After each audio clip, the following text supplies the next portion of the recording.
Tuluyan ang bumalong ang mga luha mula sa mga mata nito.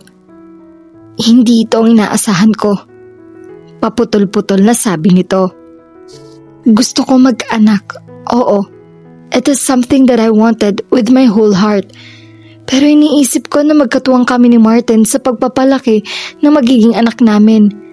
I thought we would be sharing the joys and hardships of being parents together. Hindi ganito na mag-isa ko. Tuluyan na ito napahagulhol. Hinila niya ito ng mahigpit at niyakap. It's okay, usal niya habang hinahagod ang likod nito. No, it's not. It's never going to be okay. Wala na si Martin. Lalong lumakas ang paghikbi nito. You still have the baby. Kahit para man lang sa kanya ay subukan mong lumaban, Charlene. I'm sure it's what Martin would want you to do. Hindi ito sumagot. Patuloy lang ito sa pag-iyak. Hindi niya maipaliwanag ang nararamdaman niya habang yakap niya ito at pinipilit aluin. Ang isang parte niya ay inaalo ito bilang naiwan ng mayapang best friend niya at ang isang parte niya ay inaalo ito dahil hindi niya kayang makitang nahihirapan ito dahil mahal niya ito. Mahalaga ito sa kanya higit pa sa inaakala nito at masakit para sa kanya na nakikita ito na unti-unting kinakain ng sakit na nararamdaman nito. Kung pwede lang niyang akuin ang lahat ng sakit na iyon, gagawin niya. Huwag lang itong mahirapan. Hindi bali nang madagdagan ng sakit na nararamdaman niya habang nakikita kung gaano nito kamahal ang kaibigan niya at kung gaano kaimposible na mahalin siya nito kahit katiting lang. Kakayanin niya iyon para dito. Tahan na, Charlene. Things would turn out alright in the end. You'll see. Nandito ako. Tutulungan kita. Ano bang pwede mong maitulong? May sariling buhay ka. I'd gladly put my life on hold to be able to help you. Marami akong pwedeng maitulong if only you would let me. And yeah, for starters, how about if you stay at my place for a while? No. Inaasahan na niya ang pagtanggi nito. Look, Charlene, sa kalagayan mo ay hindi ka dapat nag-iisa. Kahit maid man lang ay dapat na may kasama ka. Naghahanap nga sana kami ni Martin pero gusto niya ay maskin mabuti ang magiging maid namin. Bumuntong hininga siya. Pwede siguro niyang ipahiram dito ang kawaksin niya. May edad na iyon at matagal-tagal na rin sa kanya. Pero parang hindi lang katulong ang kailangan ni Charlene. It looked like as if she really needed someone to look after her until she got back on her feet again. At wala siyang maisip na pwedeng gumawa niyon kundi siya. Mahal niya ito at nakasisiguro siyang aalagaan niya ito. Hindi naman kailangang malaman ni Charlene kung bakit niya gagawin iyon. Hindi ka dapat mag-isa sa mga panahong ito. Giit niya. You heard what the doctor said. Anemic ka. Kailangan mo rin magpahinga. Parati nga ako nagpapahinga. Anito. It's not enough, obviously. It's basically, you need someone to look after you. Kung hindi mo gustong tumira sa bahay ko, ay ako ang titira sa bahay mo. No! Maigting natanggi nito. Charlene, look! Pakiramdam ni Charlene ay hinang-hina siya. Kasalanan niya iyon. She had been neglecting herself. Nagigilty rin siya sa pagpapabaya niya sa sarili niya sa kabila ng kalagayan niya. Tama si Chito nang sabihin nito na kailangan niya ng titingin sa kanya. But she didn't want to be a burden to anyone. Kung hindi mo gustong tumira sa bahay ko, ay ako ang titira sa bahay mo. Sabi nito. Gano'n na lang ang pagtutol ng kalooban niya. Hindi ang ideyang sasamahan siya nito ang tinututulan niya, kundi ang pagtira nito sa bahay nila ni Martin. Ang totoo, gusto niyang makaalis doon. Bawat sulok kasi ng bahay nila ay nagpapaalala sa kanya kay Martin. Parang sakal na siya sa mga alaala. Kailangan kong umalis ng bahay. Pag-amin niya. I can't stay there. Kung ganon ay sa bahay ka muna. Nandun naman si Manang Aida, sabi ni Chito. Pero, please let me do this. Hindi lang naman ikaw ang nahihirapan sa pagkawala ni Martin. Napatingin siya rito. Noon lang niya naisip na ito man ay nawalan at nagluluksa. Sa palagay ko ay hindi magugustuhan ng kaibigan ko kung pababayaan lang kita. So please, let me help. Hindi lang ito para sa'yo, kundi para na rin sa akin. Ayoko maging abala sa'yo. Hindi ka magiging abala. Giit nito. Kung sa tingin mo ay hindi ako magiging pasanin, hindi ka magiging pasanin. Sabad nito. Okay. Good. Tila nabaunutan ng tinik ang dibdib nang pumayag siya. Rest, good food, peace of mind. Iyon ang mga bilin ng doktor kay Charlene nang i-discharge na siya sa ospital. Si Tito na ang nag-asikaso ng lahat. Ayaw nitong sabihin sa kanya kung magkano ang inabot ng bill niya sa ospital. Kagaya ng napagkasunduan nila, sa bahay na nito siya tutuloy pagkagaling niya sa ospital. Ipapalinis na lang nito ang bahay nila ni Martin habang hindi siya umuwi roon. Itinuloy siya nito sa isang kwarto, bago ang kortina at bedlines doon. Nakaalalay rin kaagad sa kanila ang kawaksi nitong si Manang Aida. Malaki na ang inilakas ng katawan niya pero may mga pagkakataon pa rin na bigla na siyang nahihilo. Nagawa na ng ilang test ang mga batang dinadala niya. So far, so good. Wala namang natuklasang kahit anong abnormalidad dito. Sana lang ay hindi talaga ito maapektuhan ng pagpapabaya niya. Magpahinga ka muna, sabi nito pagkatapos siyang alalayan papunta sa kama. Mamaya ay magpapaakyat ako ng makakain. Tumangulang siya. Wala siyang masabi sa ginagawa nitong pag-aalaga sa kanya. Nahihiya siya rito pero panay ang git nito na huwag siyang makakaramdam ng ganoon dito. Iginala niya ang paningin, maaliwalas ng silid. Under normal circumstances, she would probably find the room cheery and bright. Pero sa mga panahong iyon ay parang shades of gray ang lahat ng tingin niya sa kanyang paligid. May mga kailangan lang akong i-check sa office. I'll be downstairs. Ani Chito. Please, do whatever you need to do. Ang laki na ng nagiging abala ko sa'yo. Usal niya. She felt like crying. Pakiramdam kasi niya ay pabigad siya sa mga tao. Kung hindi nga lang sa dinadala niya sa sinapupunan niya ay gugustuhin na lang niya na sumama kay Martin. Huwag ka mag-isip ng ganyan, sabi nito. Umupo ito sa gilid ng kamang pinagdalhan nito sa kanya. Inabot nito ang isang kamay. Listen to me. You just concentrate on getting stronger.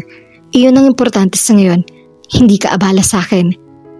Malamlam ng ngiti ang sumilay sa mga labi niya. I'll be cramping your lifestyle. Salungat niya rito. You won't?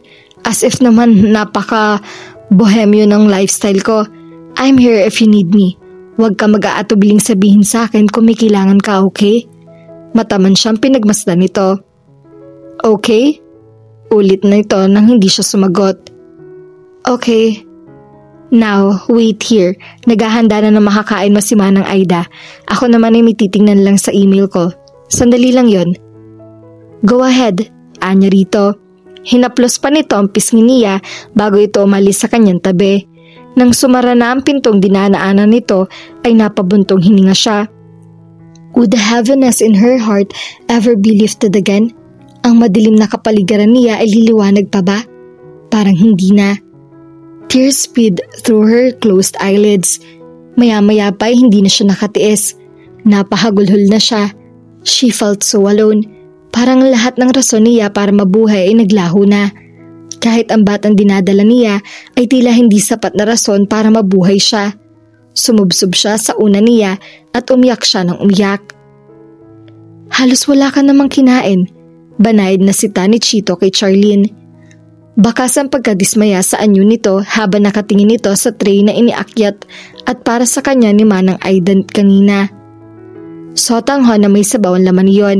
May tortang talong at kanin na kasama yon. Halos hindi niya nagalaw ang mga pagkain.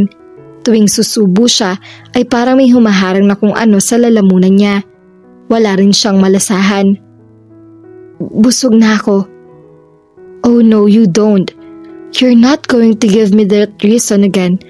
Kahit ibon na hindi mabubusog sa kinain mo. You have to eat. Umupo ito sa tabi ng kama, saka nito inabot ang mangkok na naglalaman ng sotanghon. "Oh no, you don't," paggaya niya sa sinabi nito. "You are not going to feed me. Watch me." Anito bagaman ngumiti ito para siguro ipakitang hindi nito maiinis sa kanya. "Come on, you need to eat. Paano ka lalakas kung hindi ka kakain na, Ber?" Habang nagsasalita ito ay kumukutsara ito sa mangkok. "Open up," anito. "But..." "Eat," utos nito. Napilitan siya na ibuka ang bibig.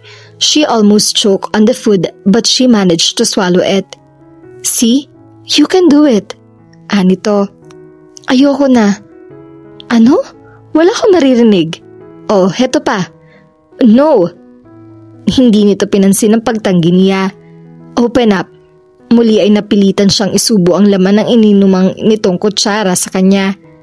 "Chito, this is ridiculous. I can feed myself, you know." Protesta niya pagkatapos niyang lunukin ang isinubo nito sa kanya. "Haber, ipakita mo na sa akin na kaya mo nang kumain nang hindi kita sinusubuan." Hamon nito sa kanya. Ipinaikot niya mga mata niya kapag kuwan ay kinuha niya rito ang kutsara. Sumubo siya. Mukhang nasasanay na sa paglunok ang lalamunan niya. Hindi ganaagang nung nagbabara iyon. "Hayan, ganyan ang gusto ko." Natutuwang saad nito nang halos maubos niya ang laman ng mangkok. "Dapat sa susunod na kain mo ay wala ka ng tira, ha?"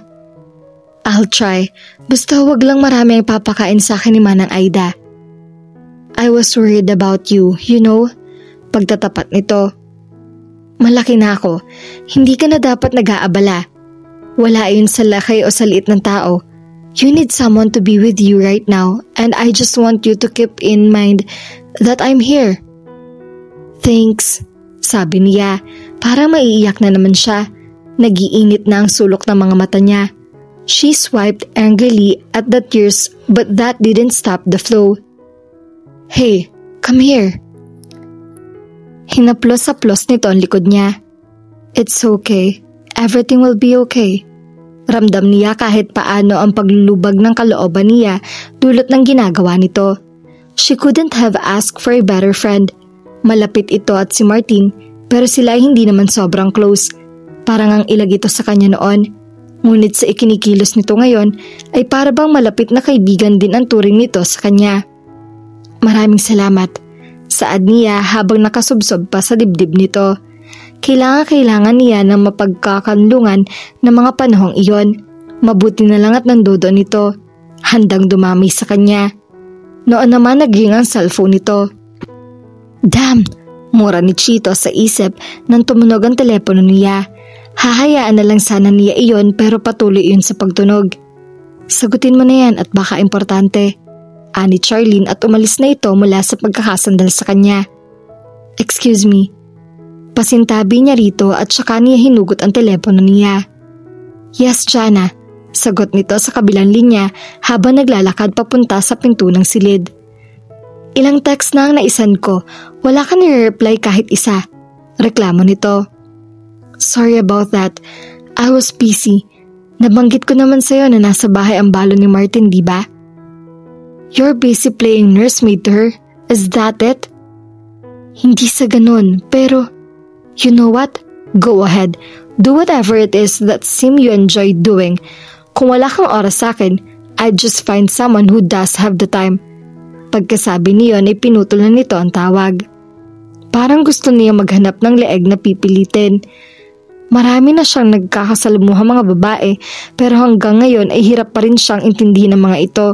Kaya nga ba lalong tumitibay ang paniniwala niya na mas makabubuti para sa kanya ang huwag ng mag-asawa. Hindi niya ma-imagine ang sarili niya na nagpapatali sa isang babae habang buhay. Pwera na lang sa isang partikular na babae. Handa siyang unawain ng lahat-lahat basta ito ang involved. Napabuntong hininga siya at isinantabi ang isiping iyon. Hindi siya dapat nag-iisip ng mga ganoong bagay lalo na't abot kamay na lang niya ang babaeng pinagtatangkulan niya. Baka kung ano pang magawa niya kung hahayaan niyang mangibabaw ang kanyang emosyon. Good food and rest were the things Charlene badly needed. Habang nandun siya sa poder ni Chito ay sagana siya roon. Masusustansyang pagkain ang laging naihahain sa kanya. at tinitiyak nito na kinakain niya mga iyon. Kung wala man ito ay nandun si Manang Aida at i-report tiyak nito sa amo kung hindi siya kakain. Being with someone who cared about her also alleviated some of her loneliness. Kahit paano ay may nakakausap siya, kahit ang simpleng kaalaman na may ibang tao sa bahay ay nakakatulong sa kanya na huwag makaramdam ng sobrang pag-iisa. Slowly but surely, she was getting stronger. At kasabay niyon ay parang unti-unting nababawasan ang mga panahong ang nais lang niyang gawin ay magtalukbong ng kumot, sumubsob sa kama at umiyak ng umiyak. Nade-depress pa rin siya, natural lang siguro iyon, pero natatanggap na niya kahit papaano na wala na mangyayari kahit lunurin niya ang sarili sa lungkot. Maaapektuhan pa ang bata na nasa sinapupunan niya. Nagsisisi siya na naging makasarili siya ng mga nagdaang araw at hindi niya inalala ang munting buhay na pumipintig sa loob ng tiyan niya. Malaki ang nakuha niya sa insurance ni Martin. Bukod pa roon ang company benefits nito na matatanggap niya at ang mga investments nito. Bukod sa mga shares of stocks nito ay may mga money placement na pwede niyang pagkunan ng ikabubuhay habang wala pa siyang income. Dapat siya magpasalamat. Things could have been a lot worse.